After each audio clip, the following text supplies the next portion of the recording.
I want everyone to think about the last time that you checked or responded to a social media notification, whether that be from Snapchat, Instagram, TikTok, Facebook, any of them. Now, I want everybody to think about that last notification. Think about whether or not it was within the last 2 hours or not. I'm willing to bet for almost all of you that it was. What is your speech about? The history and impact of social media.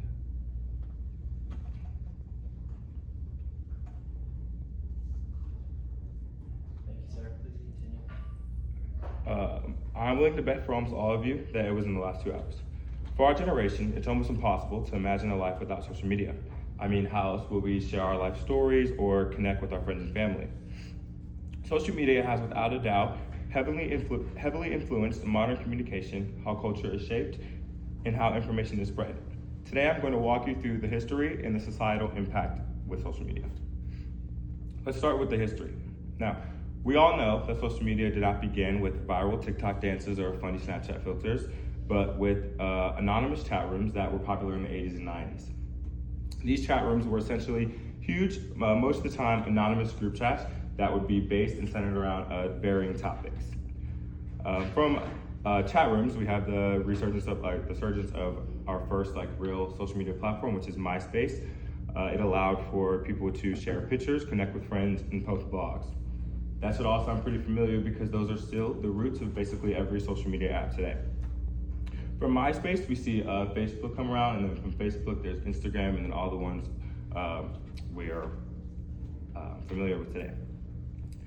And moving into human connections, social media allowed for the first time, social media was the first time that people could connect across the state, the country, or even the world.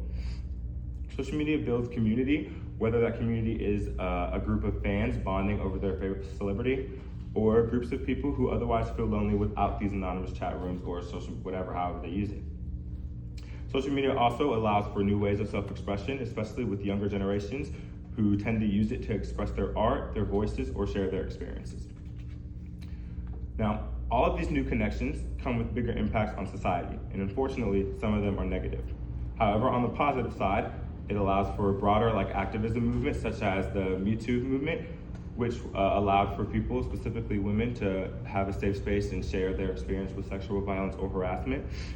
Businesses also tend to heavily rely on social media for marketing purposes, and students can find educational and collaborative tools within them if used properly. Yet, it seems for every positive, there's also a negative.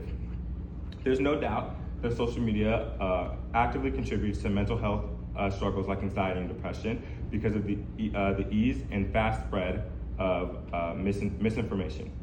We also unfortunately saw the surgence of cyberbullying, and all of these things have put us in the current debate of how we should handle these freedoms that these platforms give us. So what does this all mean? Social media has grown from small online communities to a strong, unavoidable global presence that affects multiple parts of our lives. I'll leave you with this. Social media is not just a fun place to catch up with friends, but a part of our culture. And as the next generation of leaders, it's our responsibility to recognize that it isn't going anywhere and focus on shaping it to benefit everybody. Thank you.